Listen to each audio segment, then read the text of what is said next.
Salut, ici Maps! Alors, bienvenue à une vidéo un petit peu spéciale parce que la demande a été faite que je parle de mon rapport à la lecture. Iba Yubi sur Instagram m'a demandé de parler de mon amour au livre, comment je me sens lorsque je porte un livre entre mes mains, comment un livre peut aussi être notre ami dans une période où les jeunes ne lisent presque plus. Ça, je peux pas dire si c'est vrai ou non, mais en tout cas, j'ai décidé de vous parler de ça. Je ne sais pas si ça va être intéressant, mais on verra. En fait, sur le coup, je me suis demandé, il y a peut-être un tag qui pourrait m'aider à parler de ça avec vous. J'ai trouvé un tag qui se nomme justement « Mon rapport à la lecture », mais je voudrais que ce sont des questions assez simples auxquelles j'ai déjà répondu dans ma vie, tu sais, e-book ou papier. C'est des questions un peu comme ça, un peu comme le tag Rapid Fire Tag. Donc, j'ai décidé de vous faire un peu mon parcours littéraire, essayer de vous expliquer pourquoi j'aime la lecture, quels ont été les ouvrages qui ont eu une importance dans ma vie, puis à quel moment. Je sais pas si ça va être bien intéressant, je sais pas si c'est ce que tu voulais, Iba, mais bon, ça va être ça. Donc, au départ, c'est certain que l'attrait de la lecture part avec notre famille, part avec le fait qu'on est immergé dans la lecture. Mes parents m'ont acheté des livres jeunesse, ils m'ont lu des histoires.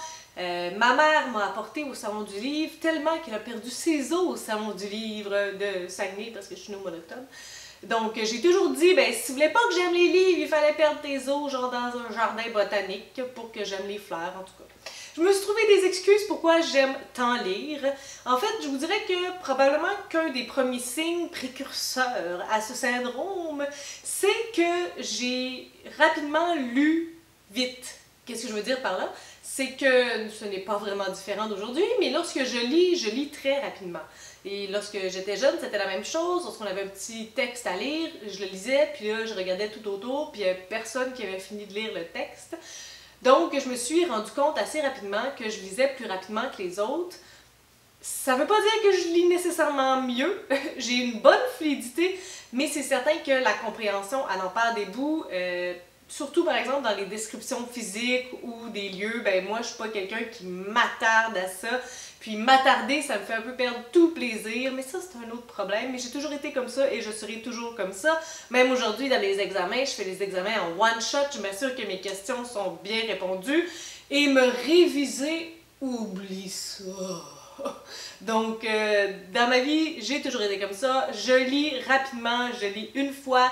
Je ne m'arrêterai pas pour prendre mon temps. Je lis flou d'une fly, puis c'est comme ça que je lis. Donc, ça a ses avantages, ça a ses inconvénients. L'avantage, c'est que je lis rapidement.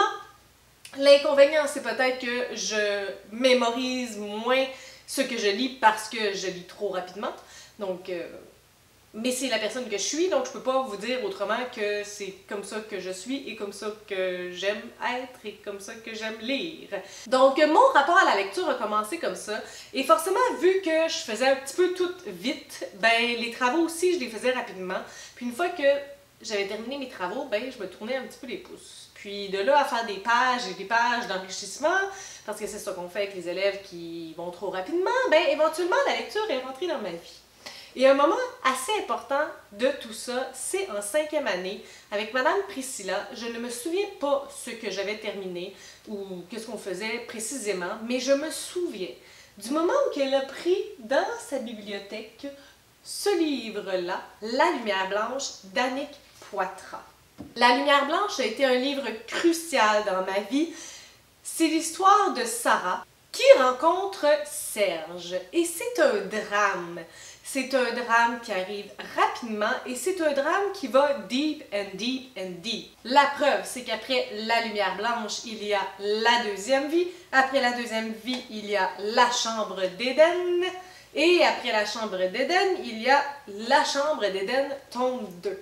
Donc ça devient deep et ça devient deep longtemps. C'est ce que je me souviens de cette série.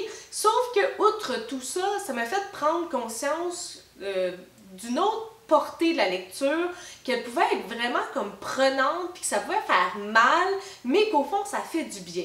Et j'espère que vous me suivez là-dessus. Et ce sentiment-là, ben, va rester en moi très longtemps parce que j'ai lu d'autres ouvrages par la suite qui m'ont fait mal, mais qui m'ont fait du bien, comme Naufrage de Biz, ou même comme Un monde mort comme la lune de Michel Jean, qui, je dois vous avouer, j'ai dû relire la fin pour être certaine que c'était vraiment ça qui s'est passé. Je voulais vraiment m'assurer que mon cœur était complètement détruit en morceaux. Donc ça fait partie de mon rapport à la lecture qui a commencé assez jeune, ma foi, autour de mes 11 ans. Par la suite, les romans historiques sont rentrés dans ma vie. Donc la trilogie Hélène de Champlain de Nicole Fiffe-Martel, dont je vous parle parfois abondamment dans les tags ou dans des choses comme ça, et que j'ai l'intention de relire prochainement, a fait irruption dans ma vie, et là j'ai découvert la romance. J'ai découvert avoir un béguin solide sur un personnage. Dans cette histoire-là, on raconte l'histoire d'Hélène de Champlain qui était la femme de Samuel de Champlain. Elle avait 12 ans, il en avait 40. C'est romancé parce qu'on ne sait pas tous les détails de ce qui s'est passé, mais d'un autre côté, il y a quand même des faits véridiques, et ça, à mon avis, c'était très intéressant. J'ai pu apprendre un peu d'histoire à travers les livres, moi qui ai une mémoire de poisson rouge, et peu d'intérêt dans les cours, tout du moins, à propos de ça.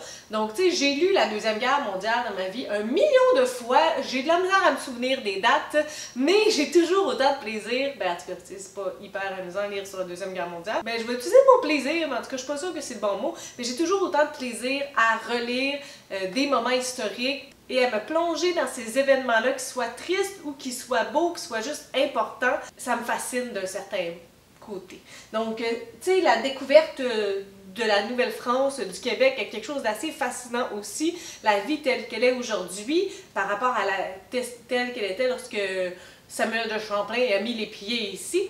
Et comment ça s'est passé, et tout ce qui était un peu, je sais pas, les robes, l'ambiance de campagne, tout ça. Tu sais, la réalité que je ne vis pas du tout. Il y a aussi cet apport-là, à mon avis, de la littérature dans ma vie. C'est que je peux m'immerger dans un environnement que je ne vivrai jamais, pour plusieurs raisons.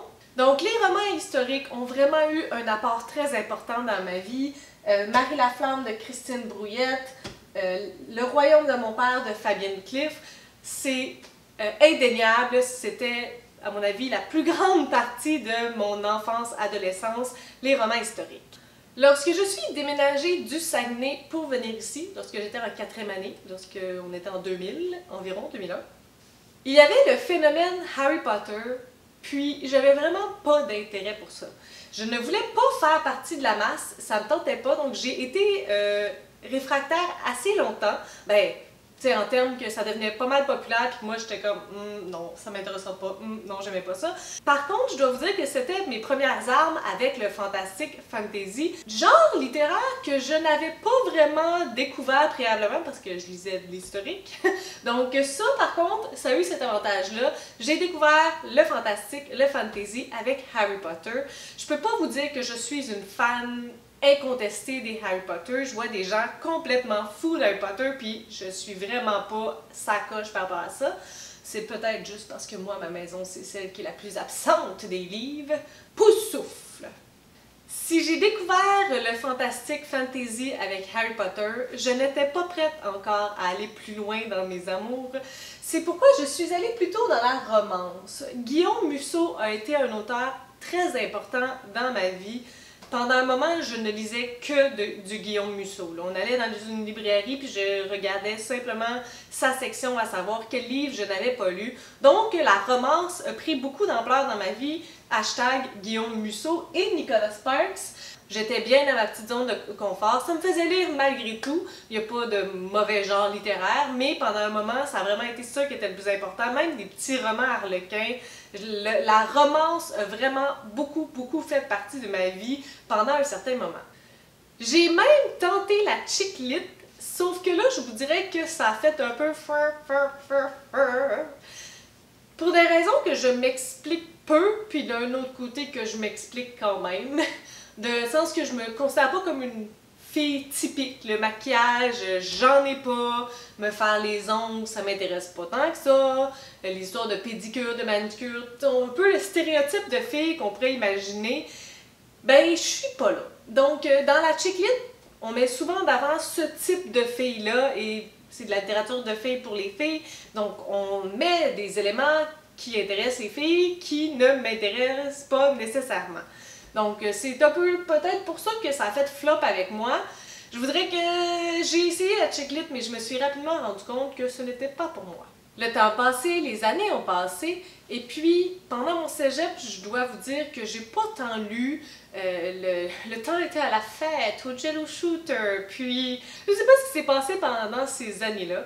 C'est des années où que la lecture a pas vraiment eu de place dans ma vie, j'en ai pas vraiment fait. Par contre, à l'université, il s'est passé quelque chose. J'ai commencé à travailler à la Didactech, qui est une bibliothèque, mais de matériel pédagogique et de livres pédagogiques ou pour les enfants. Et là, rapidement, ben, en parcourant les étagères, je m'arrêtais, je prenais un petit livre, puis je le lisais, tu sais. Je suis tombée sur le livre « Ne lisez pas ce livre », je suis tombée sur le livre Le Cri et sur la série Pavel, puis plus j'en lisais, plus je retrouvais ce bonheur-là de lire. Et je vous dirais que le livre qui a fait toute la différence sur mon retour intensif à la lecture, c'est La vérité sur l'affaire Harry Kébert de Decker, Joël Decker. Là, je ne l'ai pas, je l'ai physiquement, mais je l'ai prêté à quelqu'un parce que, tu sais, je voulais que quelqu'un le lise. Puis c'est mon ami Palela qui me l'a suggéré dans un moment vraiment inopportun, en plein fin de session d'université. J'étais comme, j'ai pas le temps de lire une grosse brique comme ça. Mais ce qui en est... Donc je l'ai lu, je l'ai dévoré, puis ça a quand même rallumé une flamme. Aujourd'hui, mon rapport à la lecture, je vous dirais qu'il est beaucoup plus constant depuis que j'ai ma chaîne Booktube, forcément. Malgré tout, c'est un processus constant. Je me rends compte que je change énormément, qu'il y a des choses que j'aimais il y a quelques années que je n'aime plus, des formats de livres que j'aime aujourd'hui que je n'aurais jamais pensé aimer. Donc, mon rapport à la littérature va toujours changer, puis c'est correct parce que nous, on change en tant qu'individu. Par contre, il y a quelque chose que j'ai découvert avec les années qui peut peut-être vous surprendre parce qu'en parlant un petit peu avec des collègues, je me suis rendu compte que ben, c'est pas tout le monde qui a ce même rapport-là avec la lecture. Je dois vous avouer qu'un livre que je n'ai pas lu, pour moi, c'est comme un inconnu. Donc, par exemple, je n'ai pas lu encore La Ville Allumette. Puis, ça me prend beaucoup de temps. Ça me prend un effort psychologique, ça me prend un go, go, go, t'es capable, pour enclencher une relation avec un livre, pour le lire, tu sais. Le moment de je le prends, j'ai décidé que je vais le lire. Parfois, je peux passer beaucoup de temps à juste comme le promener dans ma maison, à le mettre à côté de mon lit, sans but, inutile, l'un envers l'autre. On est comme un peu gêné, tu sais. Puis, ça se dégêne jusqu'à temps qu'on se revoie une deuxième fois. Donc, pour moi, lorsque je commence à lire un livre, bien là, ça devient un petit peu moins intimidant. Et c'est là que c'est bénéfique pour moi parce que lorsque je commence à lire le livre, bien, on commence à se connaître. Tout ça est un peu dédramatisé, puis au fur et à mesure que je lis, bien, je commence à aimer ou je commence à comprendre ou à savoir, puis ça démystifie un peu tout ça, puis c'est plus facile. Le moment de la lecture qui est le plus difficile pour moi, c'est du début à environ au tiers du livre. Ça, c'est la période de jaugeage. J'essaie de comprendre comment le livre est construit, qui vont être les personnages importants, comment l'auteur écrit. Donc c'est vraiment un moment important, un peu comme la première rencontre avec une personne. On se fait une idée, puis ben, rapidement, elle est difficile à briser. Donc, puis éventuellement, ben, lorsque je suis rendue aux 2 tiers, je vous dirais que là, je déroule, je lis hyper vite. Pour tout le temps que ça m'a pris dans le tiers, ben, ça va me prendre autant de temps pour le finir. Puis la fin, ben, c'est un moment juste comme incroyable lorsque je termine un livre.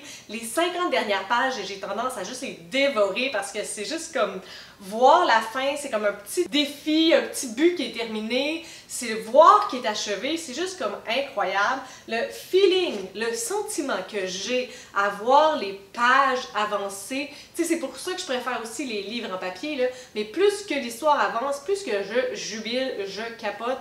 Puis une fois que le livre est fini, ben après, ma relation avec le livre, c'est nostalgique. Lorsque je prends le livre, le set littéraire des amateurs d'épluchures de patates, c'est l'histoire d'amour qui me revient en tête. C'est l'histoire de petite séduction que j'ai juste trouvé incroyable. C'est le format en échange de lettres.